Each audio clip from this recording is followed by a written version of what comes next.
ഇവിടെ ശ്രീ പ്രേംകുമാർ, ഈ കാര്യത്തിൽ ഞാൻ ഇപ്പോഴും പറയുന്നത് തുടർച്ചയായി മുഖ്യമന്ത്രി, താങ്കളൊക്കെ ശ്രദ്ധിച്ചിട്ടുണ്ടാവുമെന്ന് വിചാരിക്കുന്നു, മുഖ്യമന്ത്രി അദ്ദേഹത്തിൻ്റെ പ്രചാരണ യോഗങ്ങളിലാകട്ടെ വാർത്താ സമ്മേളനങ്ങളിലാകട്ടെ ഏറ്റവും അധികം സമയം വികസനം, ക്ഷേമം അദ്ദേഹത്തിൻ്റെ സർക്കാർ എങ്ങനെ ചെയ്തു, അത് ഒരർത്ഥത്തിൽ ഒരു തെരഞ്ഞെടുപ്പ് കാലത്ത് ആ സർക്കാരിൻ്റെ അവകാശവാദമാണെന്ന് തന്നെ ഇരിക്കട്ടെ, തുടർച്ചയായി പറയുന്നു, പ്രതിപക്ഷത്തെ വിമർശിക്കുന്നു. പക്ഷേ ഈ ദിവസങ്ങളിൽ ഒന്നിലും എന്തുകൊണ്ടായിരിക്കും പ്രതിപക്ഷ നേതാവ് അതിനെ ചോദ്യം ചെയ്യാത്തത്? മുഖ്യമന്ത്രി പറഞ്ഞത് ഇത് ശരിയല്ല, ഈ വിഷയം ഇങ്ങനെയാണ്, അദ്ദേഹത്തിൻ്റെ കാഴ്ചപ്പാട് തെറ്റാണ്, അങ്ങനെ ആയിരുന്നെങ്കിൽ പ്രതിപക്ഷ നേതാവ് പറയുന്ന പോലെ ഒരു സംവാദം രൂപപ്പെടുമായിരുന്നില്ലേ?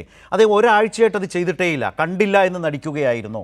മാധ്യമപ്രവർത്തകർ ചോദിച്ചപ്പോൾ നൽകുന്ന മറുപടിയിൽ പറയുന്ന സംവാദം എന്ന് പറയുന്ന ഒരു ഹെൽത്തി ഡിബേറ്റിൻ്റെ തലത്തിലേക്ക് പ്രതിപക്ഷ നേതാവ് പറഞ്ഞാൽ ഈ കാലത്ത് അത് മാറുമോ? എന്തുകൊണ്ടായിരിക്കും പ്രതിപക്ഷ നേതാവ് ഒഴിഞ്ഞു മാറിയത്? ഇപ്പോൾ പ്രതിപക്ഷ നേതാവിനോടും പ്രതിപക്ഷത്തോടും മുഖ്യമന്ത്രി യുക്തിസഹമായ ഒരു കാര്യം ചോദിച്ചില്ലേ, പ്രതിപക്ഷം എന്തുകൊണ്ടാണ് അവിശ്വാസ പ്രമേയം കൊണ്ടുവരാത്തത്?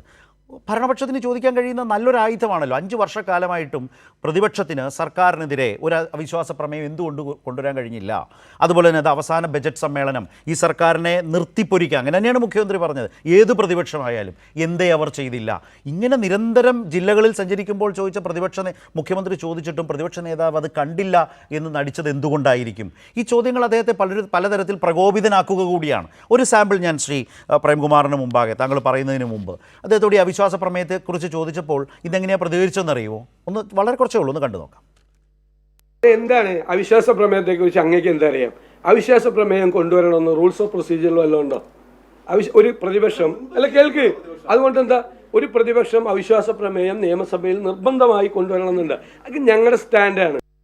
ഇങ്ങനെ നിർബന്ധമായിട്ട് കൊണ്ടുവരണമെന്ന് ആരെങ്കിലും പറഞ്ഞിട്ടുണ്ടോ? റൂൾസ് ഓഫ് പ്രൊസീജിയറിൽ എഴുതി വെച്ചിട്ടുണ്ടോ? ഇല്ല. പക്ഷേ പ്രതിപക്ഷത്തിൻ്റെ ആ ഒരു സഭയിലെ അവകാശം എന്തുകൊണ്ട് പ്രതിപക്ഷം വിനിയോഗിച്ചില്ല എന്ന് ചോദിക്കുന്നത് അദ്ദേഹത്തിന് തൊട്ടപ്പുറത്തിരിക്കുന്ന ഭരണമുന്നണി ബെഞ്ചിലെ കേരളത്തിൻ്റെ മുഖ്യമന്ത്രിയാണ്. എനിക്കെതിരെ അല്ല, എൻ്റെ സർക്കാരിൻ്റെ നിങ്ങളെന്താ അവിശ്വാസം കൊണ്ടുവരാതിരുന്നതെന്ന് ചോദിക്കുമ്പോൾ അദ്ദേഹത്തിൻ്റെ മറുപടി യുക്തിസഹമായി വരുന്നുണ്ടോ? അദ്ദേഹം ഇറിറ്റേറ്റഡായി റൂൾസ് ഓഫ് പ്രൊസീജിയറിലുണ്ടോ എന്നൊക്കെ ചോദിച്ചാൽ എന്ത് മറുപടി പറയും? ശ്രീ പ്രേംകുമാർ എങ്ങനെയാണ് ഈ തലത്തിൽ അദ്ദേഹം സമീപിക്കുന്നതിനെ കാണുന്നത്? ഇത് വി ഡി സതീശൻ സഭയിലും ഇലക്ഷൻ ക്യാമ്പയിന്റെ ഇടയിൽ പുറത്തും വി ഡി സതീശനെ എങ്ങനെയെങ്കിലും രക്ഷിച്ചെടുക്കാൻ വേണ്ടിയുള്ള ജേർണലിസ്റ്റുകൾ പല പ്ലാറ്റ്ഫോമിലും പറയുന്ന മറുപടികൾക്ക് ഒരു പൊതു സ്വഭാവമുണ്ട്, വളരെ രസകരമായ ഒരു പൊതു സ്വഭാവം. ശരത്ത് കണ്ടിട്ടുണ്ടാവും, 5-ാം പാതിര എന്ന് പറഞ്ഞ സിനിമേന്റെ അകത്ത് നമ്മുടെ ഷറഫുദ്ദീൻ അവതരിപ്പിക്കുന്ന കഥാപാത്രം 4 പോലീസുകാരെ ഭീകരമായിട്ട് കൊന്നതിന് ശേഷം സിറ്റി പോലീസ് കമ്മീഷണർ അയാളെ ക്വസ്റ്റ്യൻ ചെയ്യുന്നത്, എന്തിനാണ് നിങ്ങൾ 4 പോലീസുകാരെ കൊന്നതെന്നാണ് ചോദ്യം. അതിന് ഷറഫുദ്ദീന്റെ ബെഞ്ചമിൻ ലൂയിസിന്റെ മറുപടി എന്താണെന്ന് അറിയോ? ആംസ്റ്റർഡാമിൽ നിങ്ങൾ ഒരു അനാഥയായി മരിക്കുകയാണെങ്കിൽ കവികളിൽ ഒരാൾ നിങ്ങൾക്ക് വേണ്ടി ചരമഗീതം ആലപിക്കുകയും ചെയ്യും എന്നാണ്. ഇതുപോലെയാണ് ഇവരുടെ മറുപടി. എന്തുകൊണ്ടാണ് നിങ്ങൾ സർക്കാരിനെതിരെ അവിശ്വാസ പ്രമേയം കൊണ്ടുവരാതിരുന്നത് എന്ന് ചോദിക്കുമ്പോൾ അതിന്റെ മറുപടി നിങ്ങൾ ഇപ്പൊ കേൾപ്പിച്ചതുപോലെ അവിശ്വാസ പ്രമേയം കൊണ്ടുവരണമെന്ന് നിയമമുണ്ടോ എന്നാണ്. ഇപ്പൊ ഏറ്റവും കൂടുതൽ കത്തി നിൽക്കുന്ന ഒരു വിഷയമുണ്ടല്ലോ, വയനാട്ടിലെ മഴയിൽ മണ്ണിൽ പുതഞ്ഞില്ലാതായി പോയ മനുഷ്യരുടെ പേരിൽ പിരിച്ച പൈസ എവിടെ, അതിന്റെ കണക്കെവിടെ, അക്കൗണ്ട് എവിടെ, വീട് എവിടെ, കല്ലെവിടെ എന്നൊക്കെ ചോദിക്കുമ്പോൾ പലപ്പോഴും ഇവർ ചർച്ചയിൽ തിരിച്ചു ചോദിക്കുന്ന ചോദ്യം എന്ന് അറിയോ? CPM എത്ര വീടുണ്ടാക്കി എന്നാണ്. CPM വയനാട്ടിലേക്ക് വീടുണ്ടാക്കുക എന്നൊരു പദ്ധതിയെ പ്രഖ്യാപിച്ചിട്ടില്ല. CPM ചെയ്തത് എന്താണ്? CPMന്റെ മെമ്പർമാരും വർഗ ബഹുജന സംഘടനകളും പ്രവർത്തകരോട് എല്ലാവരോടും CMDRFലേക്ക് ഫണ്ട് റേസ് ചെയ്യാനാ പറഞ്ഞത്. 750 കോടിയാണെന്നുള്ളത് ആ വീടിന്റെ പണിയാണ് കഴിഞ്ഞിട്ടുള്ളത്. CPM ഉണ്ടാക്കിയ വീട് എവിടെ എന്ന് ചോദിച്ചാൽ, നമ്മൾ പണ്ടൊക്കെ ഈ ഡാർവിന്റെ പരിണാമ സിദ്ധാന്തമൊക്കെ പറയുന്ന സമയത്ത് ചില ആളുകൾ ചോദിക്കുമായിരുന്നു, എന്നാൽ ഇപ്പോഴത്തെ കുരങ്ങന്മാരെന്താ മനുഷ്യരാവാത്തതെന്ന്. എന്തുകൊണ്ടാണ് ഇങ്ങനെ ആൾക്കാർക്ക് പറയേണ്ടി വരുന്നത്? വളരെ ലളിതമാണ് കാര്യം. ഫാക്റ്റും തമ്മിൽ പിടിച്ചു നിൽക്കാൻ പറ്റില്ല എന്ന് അവർക്ക് കൃത്യമായിട്ട് അറിയുന്നതുകൊണ്ടാണ്. ഈ ഇലക്ഷൻ തുടങ്ങിയതിന് ശേഷവും അതിന്റെയും കുറച്ചു മുന്നേയും ഇന്നത് രാഹുൽ ഗാന്ധി അടക്കം, ഭയങ്കര സങ്കടമാണ് സത്യം പറഞ്ഞാൽ, ഇന്ത്യയിൽ BJPക്കെതിരെയുള്ള പ്രതിപക്ഷ നേതാവായി നിൽക്കേണ്ട രാഹുൽ ഗാന്ധി അടക്കം പറയുന്നത് ഈ മാതിരി ഗോസിപ്പാണ്. അവരെ പറ്റി പറയുന്നത് പോലും ഗോസിപ്പാണ്. ഇതിനൊറ്റ കാരണമേ ഉള്ളൂ, വസ്തുതകൾ പറഞ്ഞുകൊണ്ട് കഴിഞ്ഞ 10 വർഷക്കാലത്തെ LDF ഗവൺമെന്റിനെ ക്വസ്റ്റ്യൻ ചെയ്യാനോ ഡിഫെൻസീവിലാക്കാനോ പറ്റില്ല എന്ന് കേരളത്തിലെ പ്രതിപക്ഷത്തിനും അവർക്ക് വേണ്ട ബുദ്ധി ഓതിക്കൊടുക്കുന്ന കനകോലു ടീമിനും വളരെ വ്യക്തമായിട്ട് അറിയാം.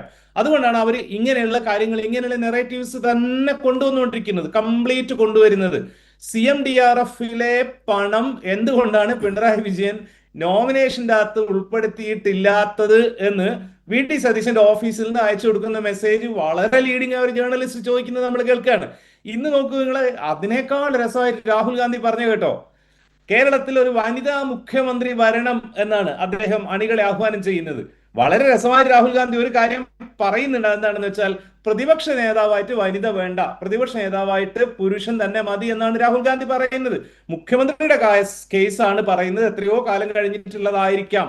ഈ തവണ എന്തായിരുന്നാലും മുഖ്യമന്ത്രി എന്നുള്ളത് സ്വപ്നത്തിൽ പോലും ഇല്ല എന്ന് രാഹുൽ ഗാന്ധിക്ക് മനസ്സിലായിട്ടുണ്ടെന്നല്ലോ. അപ്പൊ ചോദിക്കുന്ന ചോദ്യത്തിന് പറയുന്ന മറുപടി നിരന്തരം പത്രസമ്മേളനങ്ങളിൽ, മുഖ്യമന്ത്രി പ്രസംഗങ്ങളിൽ മുഖ്യമന്ത്രി ആവർത്തിച്ചു പറഞ്ഞുകൊണ്ടിരിക്കുന്ന ഒരു കാര്യം, കേരളം കഴിഞ്ഞ 10 വർഷം കൊണ്ട് നേടിയിട്ടുള്ള അച്ചീവ്മെന്റ്സ്, കൃത്യമായ ഡാറ്റ ബേസിലുള്ള അച്ചീവ്മെന്റ്സ്, കേന്ദ്ര ഏജൻസികൾ വാലിഡേറ്റ് ചെയ്തിട്ടുള്ള അച്ചീവ്മെന്റ്സ്, അത് വിദ്യാഭ്യാസ രംഗത്തായിരുന്നാലും ഈസ് ഓഫ് ഡൂയിങ് ബിസിനസ്സിലായിരുന്നാലും ഹെൽത്തിലായിരുന്നാലും, അതിൽ ഓരോന്ന് എടുത്ത് നമുക്ക് ചർച്ച ചെയ്യാം എന്നാണ് പറയുന്നത്.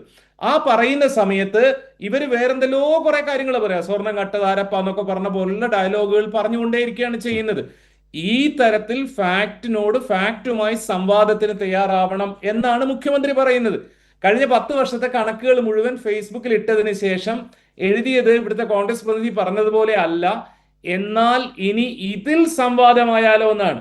എന്നാൽ ഇനി നമുക്ക് തുറന്ന സംവാദമായാലോ എന്നല്ല.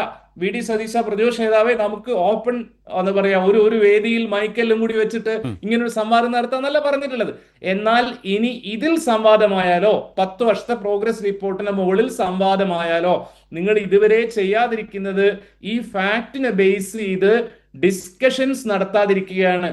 ഉടനെ ഇത് കേട്ടതും ചാടി പുറപ്പെട്ടിട്ട് പറയുന്നത് ഡേറ്റ് പറയൂ, സമയം പറയൂ എന്ന് പറഞ്ഞു.